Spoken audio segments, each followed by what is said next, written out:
اگه میگن که پراکنده لشکر نباید بکن حال که سرجمه یه یک نیتی نکرد بچه آره من نیتی نکده مو هم خوش آی رحمت کنی فهمیم چی نیت بوده اوتا؟ این هم شما را که ما آباد کنم خرسندم تنه؟ خزی پدری های آه بچم اگه همین جوانگیر هم که خانه آباد کنم که و هم با آچتا دیگه تشویشه بچم اینجا نه که باید مسئلت هسته بچه مایل شوخی مو هم مسئله خطا خوش همین تویده هر کس باید که مسئول یک کار باشم چی گفته؟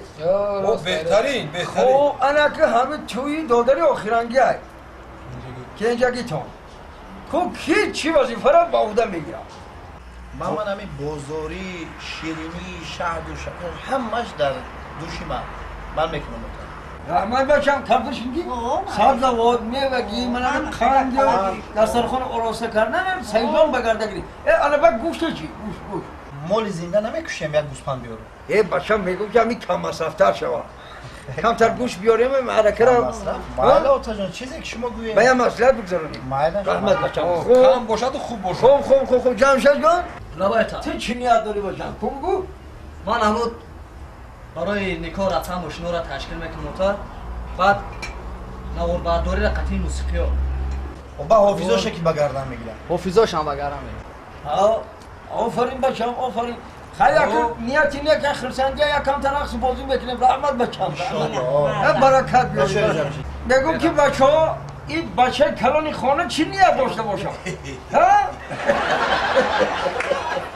ایوتا اوخی همه رو با کلا گرفتن اوخی همون توی کی خبر میکنم خواهد درست بچم انا که همون توی خبر کن نمیشه آدمی خوندگی تمام کسی خوندگی دانشکده را خوندگی همه خشتاور را میدونم رفتگی اومدگی همه را خبر میکنم یه زوری یک زوری همون خانهایش که تبارای دور نزدیک رفته گب زده میو یا که یکم دعوتنامه هم ببری حالی میره گم میزنی که فقط عیادش میبروره باید دعوتنامه یکم خیلی کاغذ سفید بوده دادن نکن که بخونه که همین در یکم جمعونه بود در عیادش بیا هم راست اوتا جان همین یک خیل مهمونه به قدر همین دعوتنامه خوبه یک با یک قدر و میشوده دیگه میشه با که یک خیل همون دعوتنامه فرمایشتی که وزیر باشه ده همین خیلی وزیر بش بکنیم که وقتم دانشکده خوندگی مخوید وقت میدم چیکار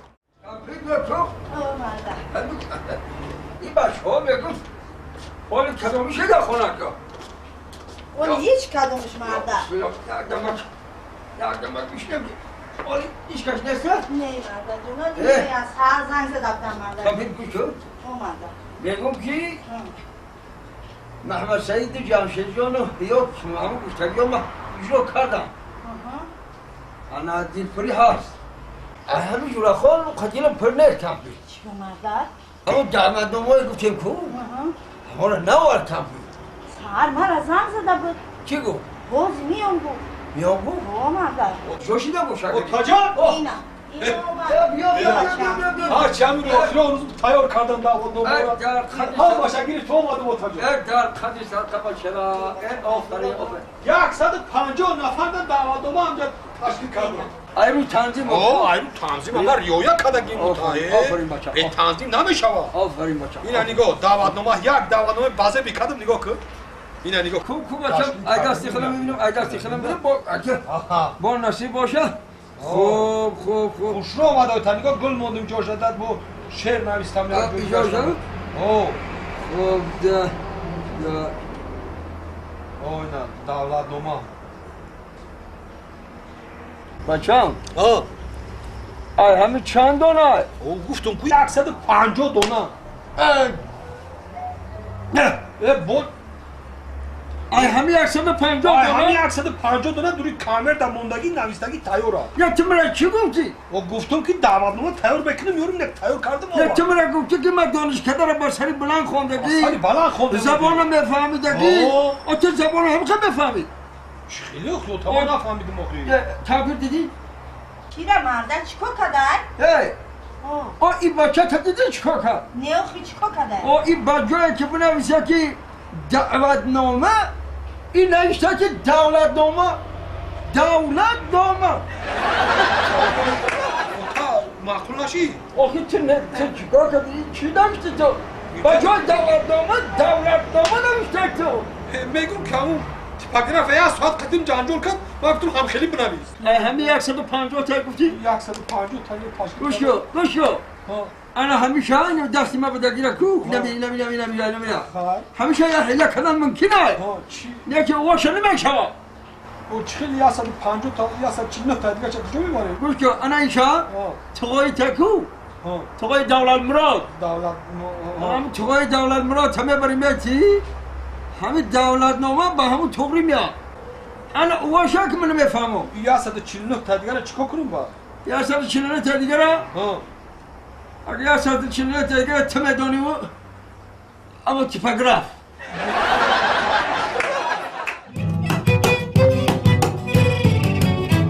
تماشابینان عزیز گرامی، اینک برنامه تلویزیونی شکرخند از مؤسسه دولتی تلویزیونی سفینه دوام دارد. این بخش برنامه ما باشد گفتن لطیفه است. البته لطیفه را گفتنش از انسان‌های بزرگتر ثواب دارد. مرحبا. سلامت باشید.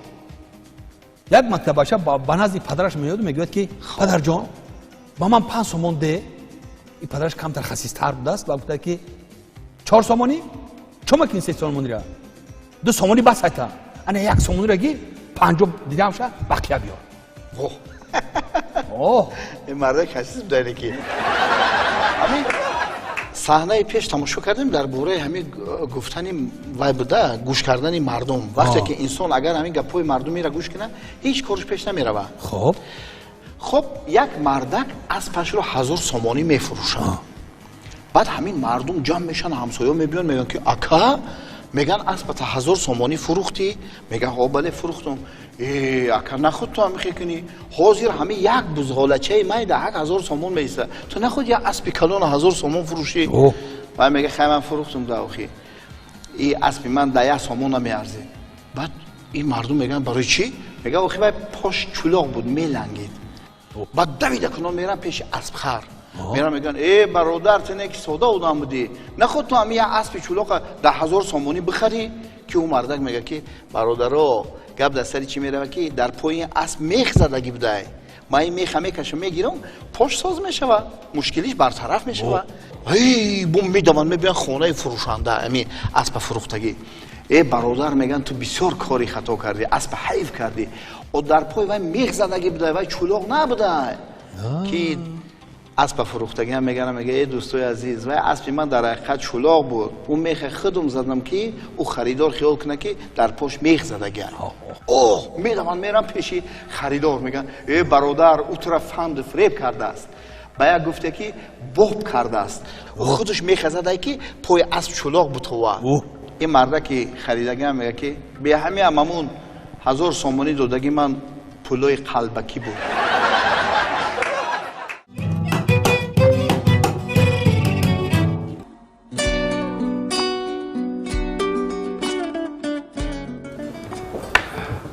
رازی بولو سیدی؟ سلامت سوزه؟ رحمت پیشکنه نمادم؟ نه رئیس که اون کس اومد؟ کداره؟ مالش مرحمت دارید السلام علیکم. السلام شما نازم علی من تیجه سوزه سلامتون سوزه میگم من رئیس همینجا باشه. رئیس ها همینجا ده هیچی نگفتم من باید بدرم. نه مرحمت مرحمت السلام علیکم. او علیکم با سلام.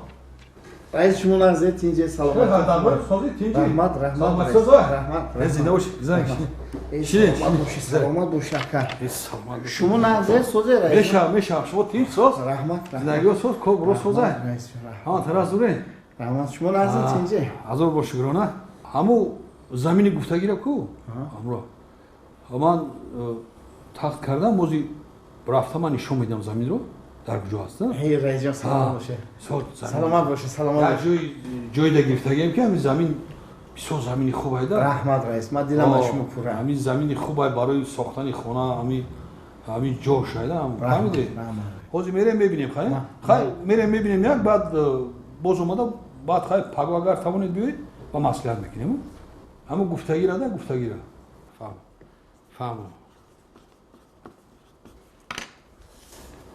اینو گیرید ها اگر شما می وای روزی باشید گپ نیست ما روزی رئیس هم روزی زمین میدیم خیر روزی باشید گپ نیست زمین رو گپ نیست زمین رو میبینید خیلی رفتیم همین زمین رو میره میبینید بسیار در جای عجیب داره من دیدم انا که برادر ما که وعده دادیم با وعده ما وفا میکنیم انا می استا آقا چه استا شروع پاستا کی بده انا می دیدی زمینم پیگینم جو قطی همش میخه اومدگی هم خیلی پایون قطی همش همین زمین ریخته رئیس اینم جو ما همش ریخته میجو همش ریخته گام نیست رئیس با همین گفتم کو بهترین زمین برای خودت میتو رحمت رئیس جون رحمت چبیو ما 8 سوتیک نه 16 سوتیک دادگیم خدا رئیس یک تایده شیر ده شیر هی اونجا باید واشیده سکو دیوال او نکنی امورا این ده رئیس ما بیگونه چیزی بیگونه ما لازم نه همه خیلی رفتگی همه خیلی هم با هم پایان ها رئیس جان میریم تمام ما گفتگی تیار میکنم معقول شد آخه زنده باشه رئیس من گفتم بهترین زمین ختم میشه سلامت باشه رئیس جان آباد باشی سلامت باشه سلامت باشه من میندو ما خدمت شما را میکنم زنده باش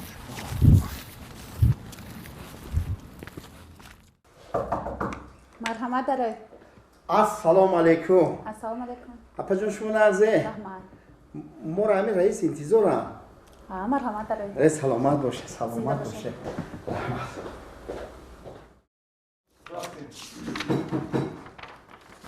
السلام علیکم و علیکم السلام شما نرزه سوزه تیجی اکی رئیس سلامتان خوبه یگه سوزه احوال نزه رحمت شما نرزه سوز رحمت زمین معقول شد رئیس جان تشکر فراهم سلامت باشه همه طرفه داره من از شما راضی رئیس جان گم نیست خدا از شما راضی باشه دلبر او دلبر رئیس. همو چونی کبوره چوی کبود کرده خریم ما خوب شده. بیا بیا ما رئیس سلامت باشه رحمت شما ده.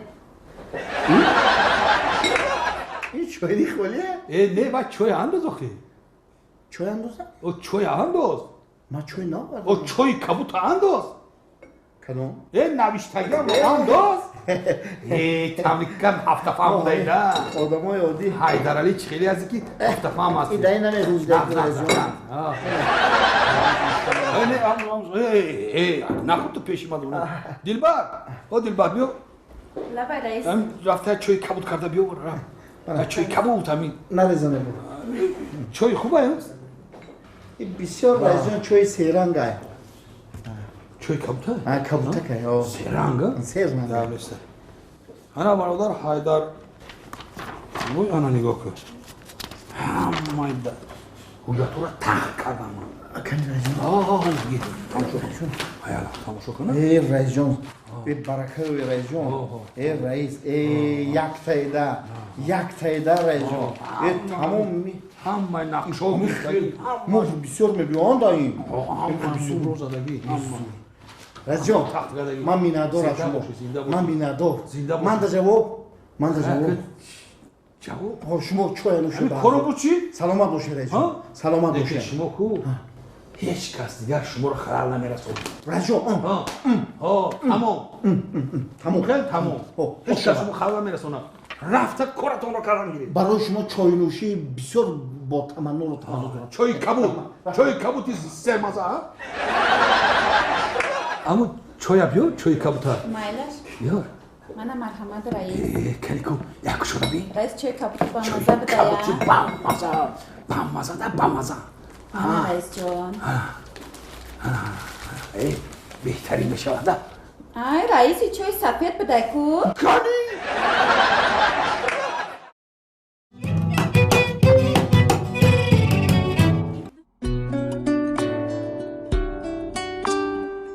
بچه با نپری این موقع پوچات میشکنه او پنجم آسیانه نپری با بیس به یه دقیقه به حیطالی نورالی شرالی بودمین شو کزا بودمین اینجا بیدامین بگیره و بیاره عجولا بیاره بیا شکر بیا اینجا گیره برای اینجا برای بره بازی انجامونه خپین اوه کلام کشین اینا بچه‌ام چسم دام جاب دیان بچه کی؟ بچه‌ام چس چند تا نبزنی یا وزارت فوق‌العاده نیست بچه ما ای دودار راست بخیر کاتون نزن کورگانش مونست هم خیلی خپه میشوه یا که بالانتر بخطوشه میشه خیلی اکا اون مشتری ما او خانه سوخته همو او 110,000 دپازیت و 100,000 دیگه قرض گرفته که بانکی ما بسوزیم او نسوزه اکا نسوز بپر بیو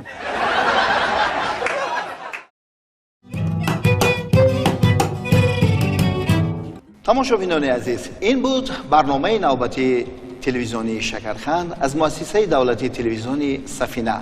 اگر لحظه هم باشد تب شما را خوش کرده توانسته باشیم خود را خیلی خوشبخت حس کردیم. خیر بینندگان عزیز تا برنامه‌های دیگر شاد و پیروز باشید.